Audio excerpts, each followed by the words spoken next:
That's good.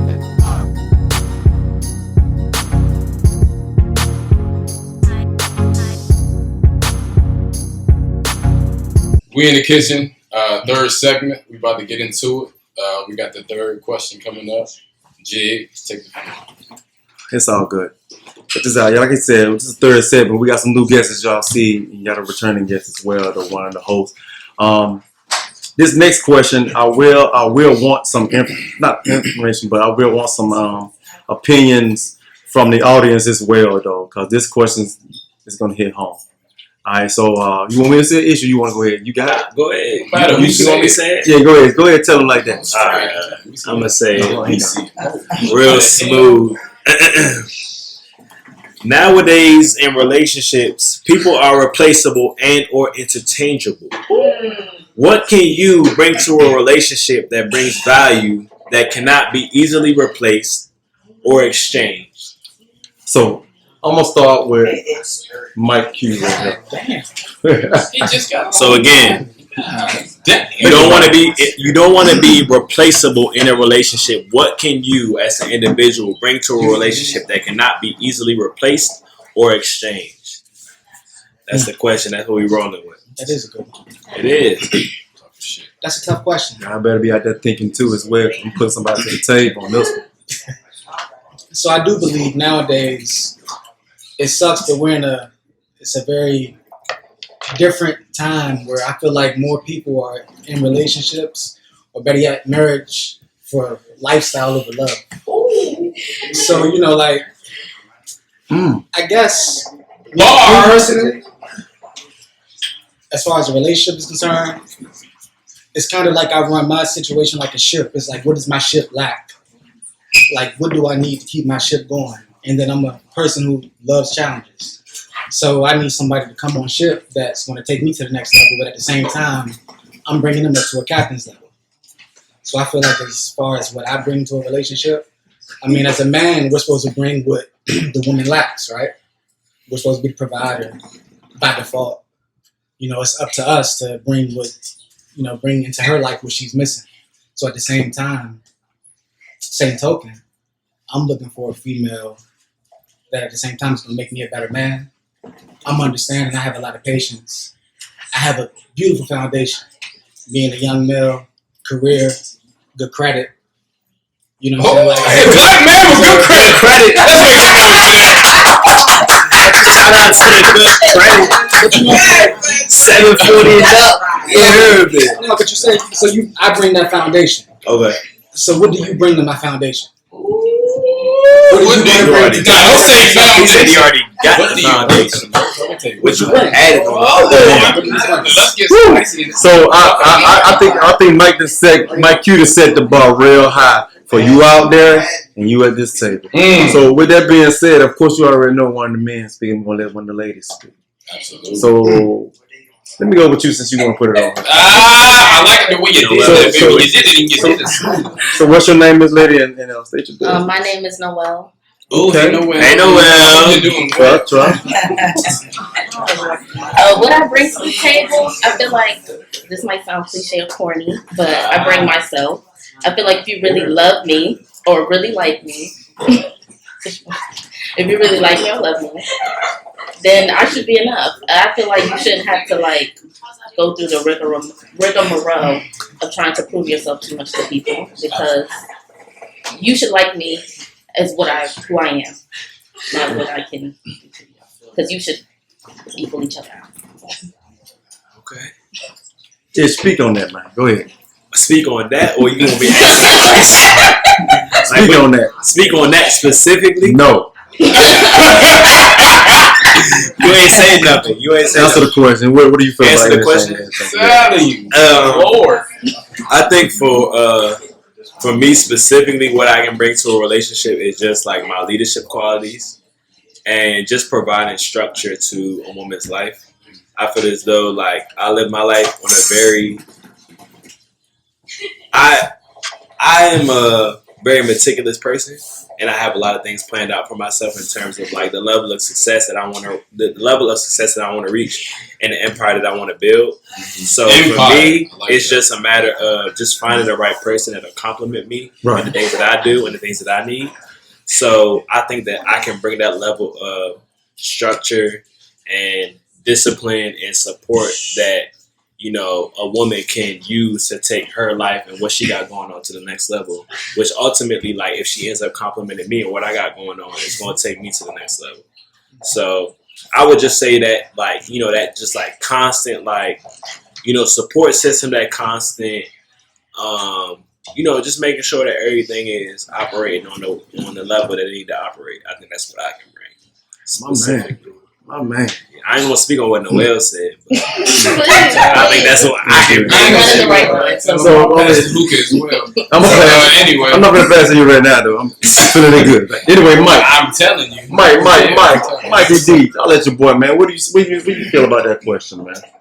What can you do? So I actually don't like the question. Okay, there's nothing wrong with that, brother. Yeah, I actually don't like the question. I feel like we shouldn't look at anybody who we're dealing with on a serious level as replaceable. I feel like that's the I think that's the sort of the negative entity that dwells in relationships in 2021. And the reason why I say that is because relationships now they're instant gratification. If you don't have every single box checked verbatim day one, I'm moving on. And I think that's just not going to happen. I think everybody has to blossom within a relationship. I think everybody comes with their flaws. I think everybody comes in a relationship with 7 or 8 out of the boxes checked. And I think for the most part, when you have a system where it's is it the point system? It's the system as to where, like, if you don't have this, and I'm gone. I think you have to look inward. I think you have to look at what am I providing. And I actually do want to speak on the Wells subject. Now that I've been drinking, be too long. Yeah, I won't be long-winded. I promise you. But when we look at what we bring at the table, I always compare it to a job, which means that a job can ask you, "Hey, I need you to have this. I need you to have that. Master's degree, 5 years in this, 5 years in that." But on the vice versa side, we're trying to pay you $250. You know what I mean? We got full benefits. We got 1,000 vacation hours, whatever the case may be. So it's reciprocated. We're not asking for a whole lot and giving you back a little. So I think the system is now where we have, I'm asking you for a whole lot, but I'm providing a little bit, or vice versa. So I think we have to find a soft median as to where we can intertwine in the middle and we can come to a good junction. That's what I was saying. I won't get too deep. I can get a lot more deeper. No, we good, man. But I'm gonna just keep it real surface level. I'm gonna keep it real surface level.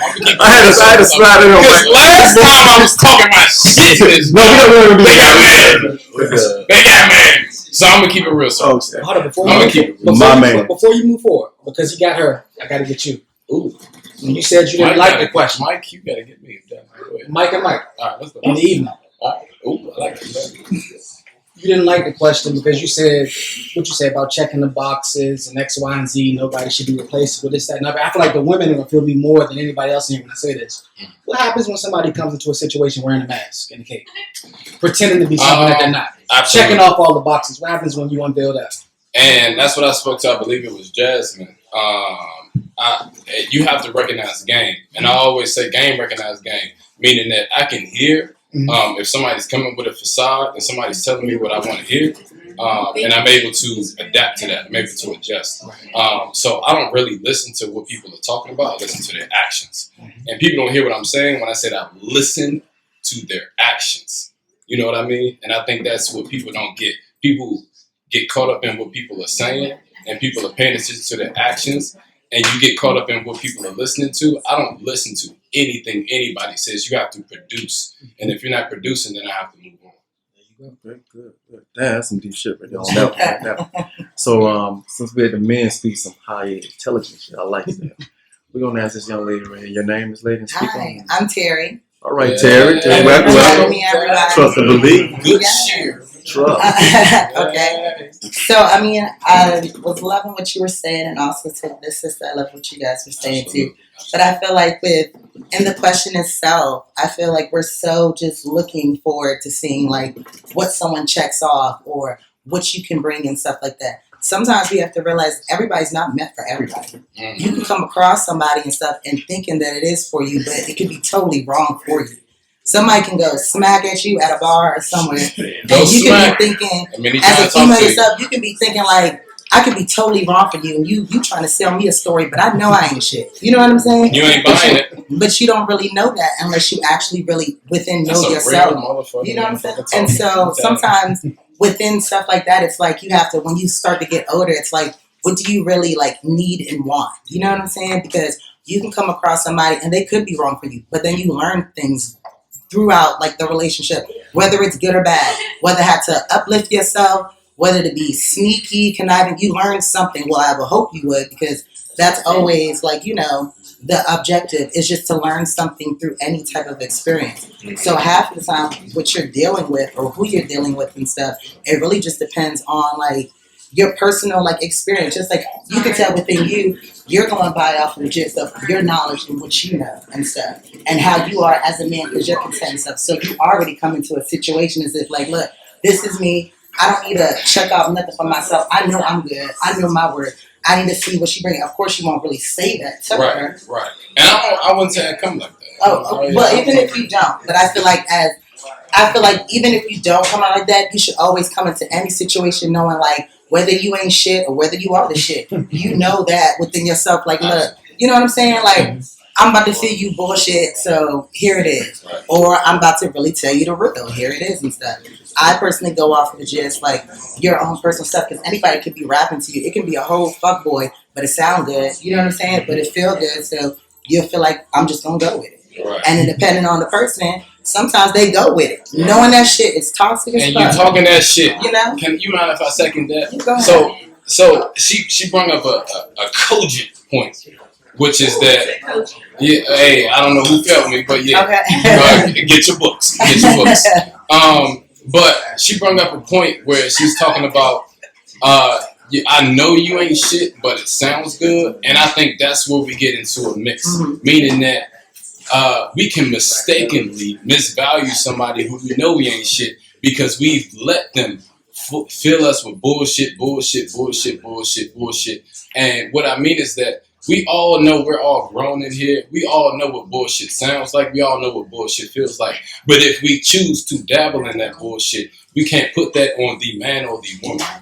You know what I mean? And yeah, take that upon yourself. And so what I mean is that if we take the time to find that right person, you'll find that right person. But if you dabble in the bullshit, you will indeed find bullshit. Damn. Okay. All right. I guess it's my turn, huh? Absolutely. Oh, dang, Alabama fine. All right. I heard the thing is, with the good thing about going last and just speaking on certain things, you get to hear everybody's point of view. You kind of like morphosize that into one giant intellectual thought. You know what I'm saying? I don't want to know the jig thing. I'm the type of person that like to think outside the box, and I pondered on this question even when I got here. I'm pondering on it, and it said nowadays it's seen in relationships people are replaceable and or interchangeable. But what can you bring to a relationship that brings value that you can't? Can I say? Can't easily be replaced or exchange. You hear me? Easily replace or exchange. And I can only speak for me. Like I said, I think outside the box, but I think as far as that unconditional love. Because understand this. When I love hard. And most men do. Yeah, So when we love hard, everything up under that foundation is going to fall to truth. Whether it's financial, whether it's emotional, whether it's companionship, friendship, which is the provider. That unconditional love as a man has over his entire family or his foundation cannot be changed. It cannot. I can only speak for me. You know what I'm saying? I don't, like I said, that cannot be replaced. Especially when a man loves and he's loyal with it. You know, I mean, don't get me wrong. You got some people out here that can do that fake love or it become off of lust. But when a man, you'll know when a man truly, truly loves you. You would definitely know. And every woman I think in here, if you haven't, if the ones you have felt that and you know exactly what I'm talking about. But the ones that haven't went through it yet and possibly will go through it, then you'll understand what I'm going with that. As far as when that unconditional love comes from a man and or a woman. I'm not going to speak on that because you got some women that love you unconditionally and they can also do the exact same thing, but at a help meets perspective. So for as men, like I said, that's my unconditional love. When I give it, and everything falls to truth under that. And this is that is. Can I speak on that real quick? It's real quick. I want to put it into a sports perspective. Teams that always trade players, they always lose. Meaning that this player isn't it, let me pick the next one. This player isn't it, let me pick the next one. This player isn't it, let me pick the next one. They never give these players time to mold. And so you will always find yourself in a conundrum where, okay, I done picked this player, I done picked this player, I done picked this player, and I continue to think that people are interchangeable. And in a sports perspective, there are a lot of things that do not show up in the stat sheet. Meaning that there are a lot of things that somebody may not check your box, but they necessarily make you feel good. And the women can feel me on this. There's a lot of things that men, they can be men who has money. You know what I mean? They have, they meet the baseline, which is the foundation of whatever boxes that you have. But for the most part, those subtle traits of a man, they don't show up in the stat sheet. And so I think that interchangeable part is you'll always find yourself, because there are so many people who may not check boxes, but they have so many other hidden qualities that'll make you feel better than any other man who checks those boxes with. Bet. Set. All right, bet. So, well, that, like I said, thank you for this. This is the end of segment 3 of We in the Kitchen. We're going to rap about it.